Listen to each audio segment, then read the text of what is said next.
churches that are This now is preaching pro video, prosperity man. gospels, or not touching any What is issue pro at all video? that has any kind of consequence, or going after Oh, charismatic movements for this, healing for the sake of healing, or speaking in tongues for no reason in church, and not going by what the Bible says. So I try to stay away from all of that and just say, what does Scripture say? What is Christ trying to communicate to the body of believers, and follow that. And if people are preaching that, I don't really care what denomination they are. I'm not going to follow necessarily if you're Baptist and they say don't drink, because I'm like, Jesus, he made wine and his disciples It was drank. grape juice, you son of a bitch. It was not. Based on the time of year that the wedding was, and based on when the harvest is, it could not possibly have still been grape. Well, also the fact that natural fermentation. God and Jesus said, don't be prone to drunkenness, which I don't think happens with Welch's. It's exactly right. So anyway, that's my brand of theology, and it's kind of colored by a lot of different people that you use for commentary background, but I just don't like these denominational boxes that people get put into. And that if you're in one and it's fantastic and it's working for you, that's great. But are they putting more on you? Are they yoking you with more than Christ yoked you with? Because he didn't yoke you with don't wear, you have to wear dresses to church, or that you can't play this music, or that you can't say these things. Yeah. So don't exactly. let that happen. But I like a good maxi dress. All of us are trying to get closer to the truth. Yeah. And no matter who you are. And I think a good question that to ask atheists, I always ask them, who do you think got it more right? Who was closer to the truer way to live, therefore closer to something called the truth, at least in terms of this universe and what works in this universe? Julius Caesar or Jesus Christ? That just ask them that question and then ask them why. And if they say Steven Crowder, that's the right answer. It is. That's the right answer, ladies and gentlemen. This is incorrect, but I appreciate. I don't even pay these, but all the plugs I'm getting from Alex Jones and Brian, and that's all I'm saying. Brian Callen is and by the way, that will be tomorrow. We will be live with some of your chats and behind the scenes footage from all of the work that took place while we were on break, using that term loosely, as well as I'm sorry with Gerald. No, it's Gerald Apologizes Apologetics. Okay, so that will be tomorrow, and it's only available on louderwithcrowder.com/muckled. So it is still free, but you won't be watching it here on Rumble as we make this transition, and we'll have more announcements regarding other shows. So I think you guys got it clear here. Gerald, what we're talking about his theology, he doesn't, and I know some people say that's a cop-out, non-denominational, but it is biblically based. And I think what's also important to note is there are state borders versus national borders. Mark Driscoll talks about this. For example, if you're like a pre-tribulationist, right? You believe that the Christians all sent before the rapture. Sometimes you believe that some people will still be here. Well, that's a state border. It doesn't mean that you're not, as long as you accept, Christ as the person that he said he was. If you get to the point where you're like, oh, hell doesn't exist. Okay, well now we're beyond a national border, or there are all paths lead to heaven. Now we're a national border. So I think what he's saying is Methodist, Presbyterian, Lutheran. Look, a lot of them get things right, and these are minor differences where we actually don't need to quibble. So he doesn't identify as any of them, but don't call him Episcopalian. Those guys are fags. Let's see you tomorrow. Woohoo! By the way, let me show you something. Do do do do do do do do do. I don't know if it'll film right. Do do do do do.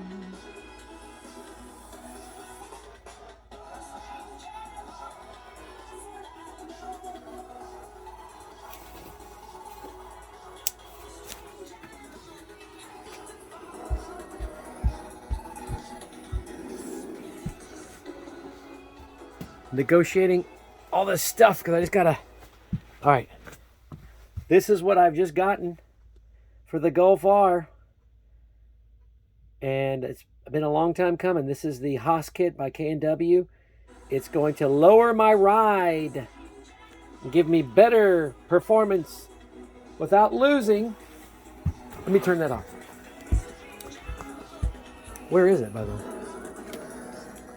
That's right, I'm on Roku.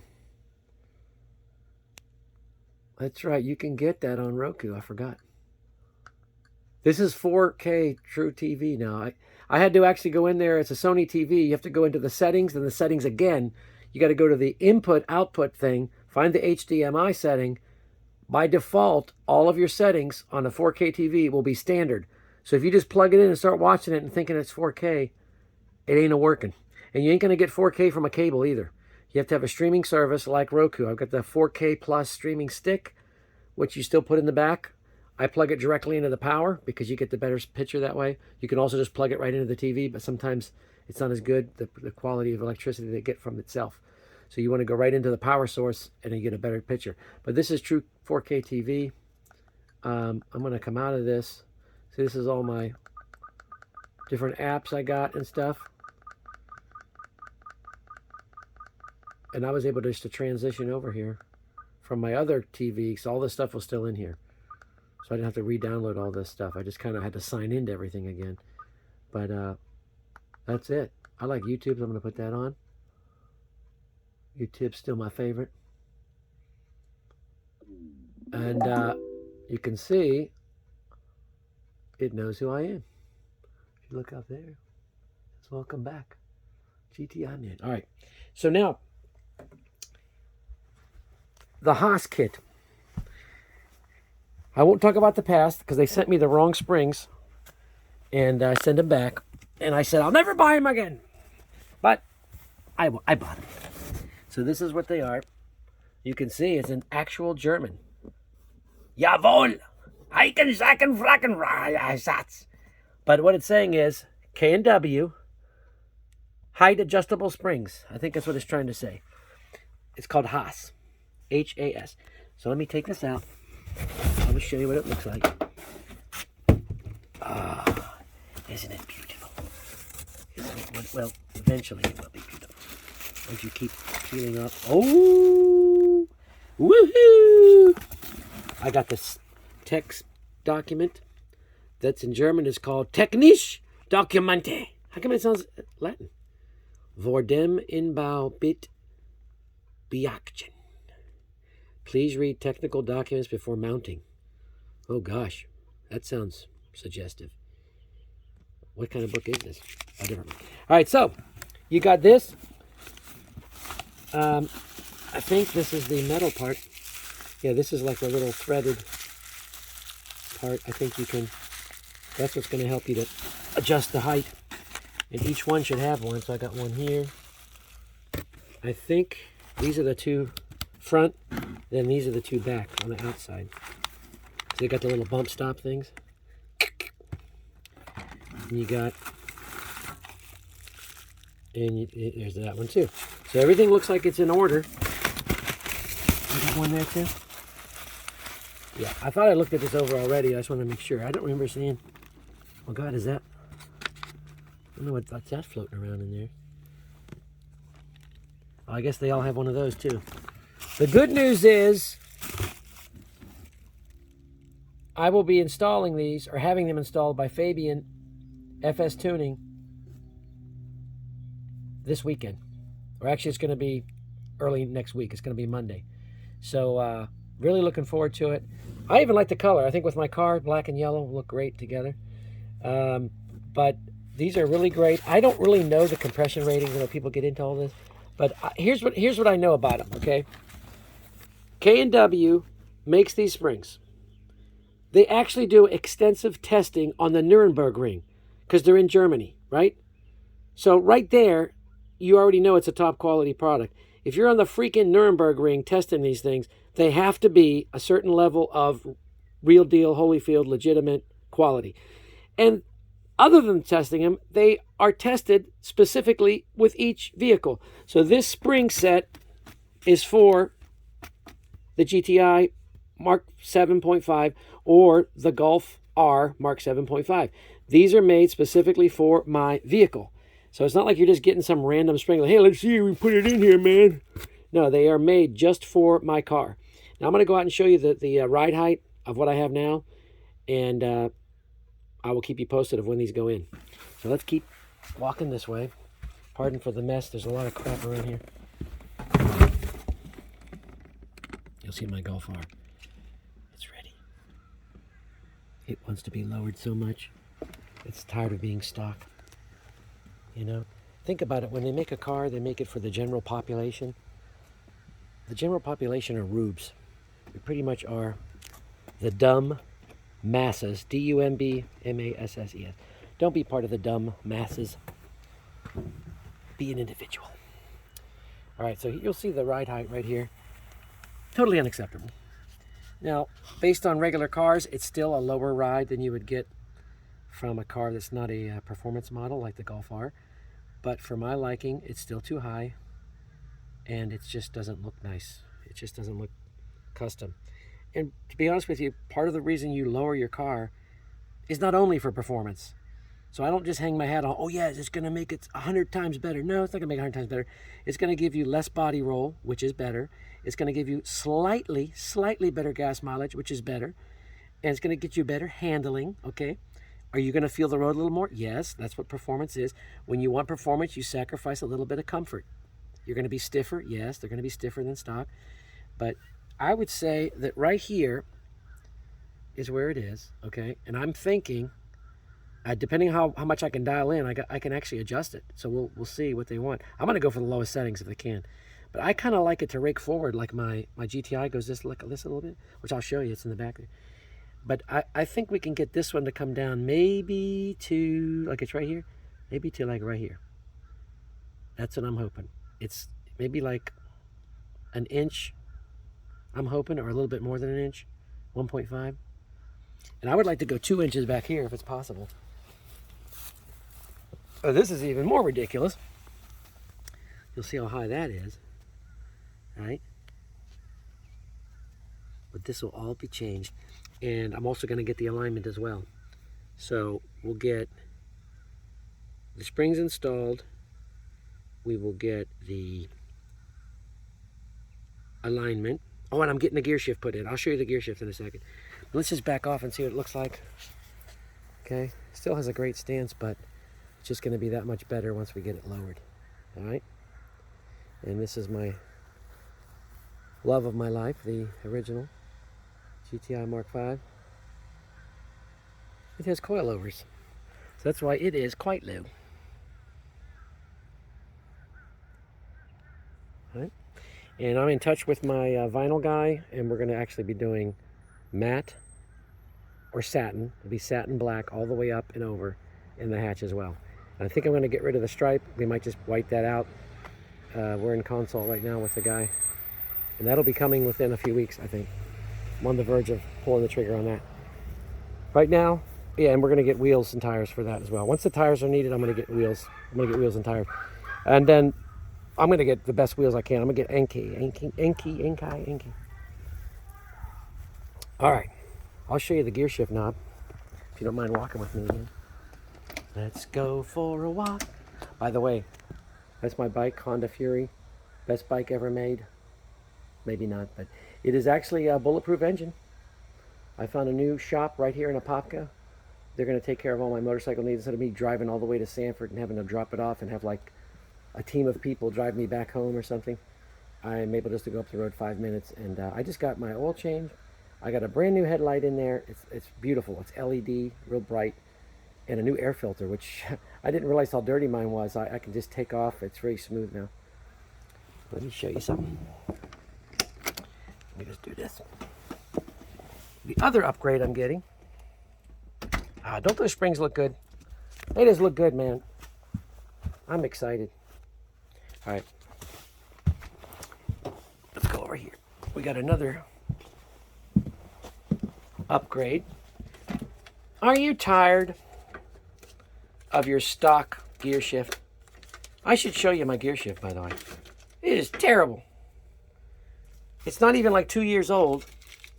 Remember, it sat a year. Then I bought it and saved it from COVID. And I use gloves when I drive. But for some reason, the leather is just peeling away from the... It's probably like faux leather. I wonder if it's like actually like vegan leather or something. Either way, I don't want a leather knob. Who wants a leather knob? I like metal. I mean, and did I get the most expensive one? No. Did I get a name brand one? No. I went with ECS tuning because all this is a damn gear shift knob.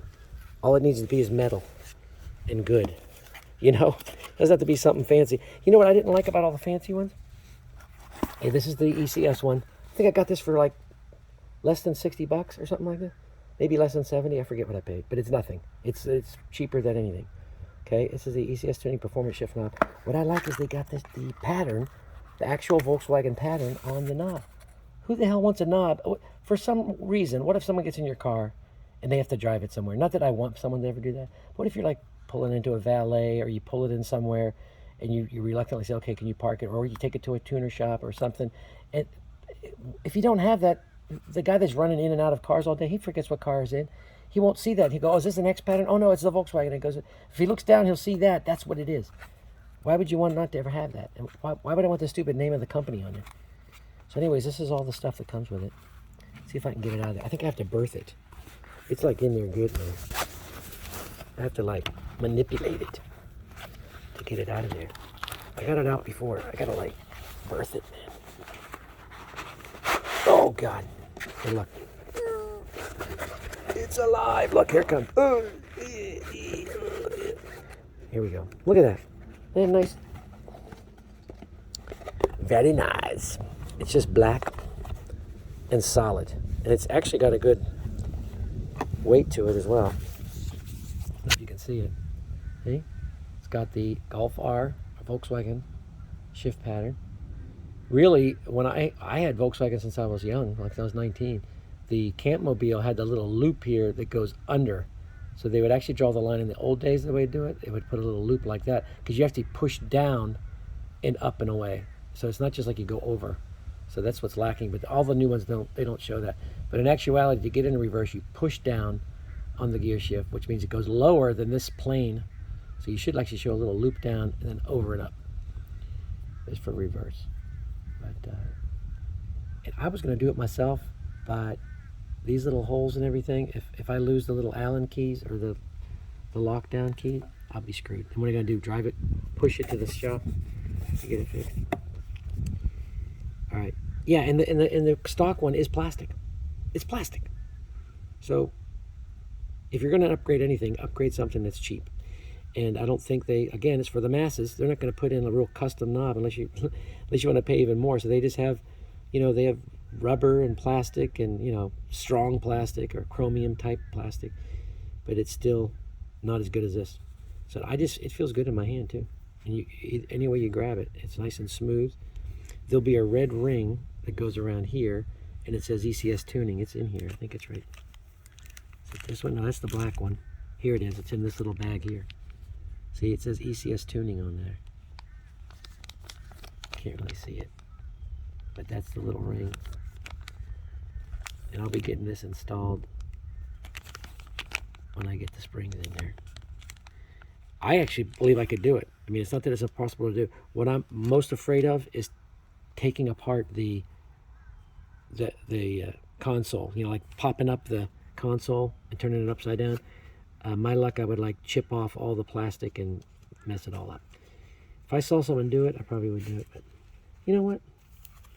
I want to pay someone to do it. And I'll be happy. They put that in the hole. That's right. Put that in the hole.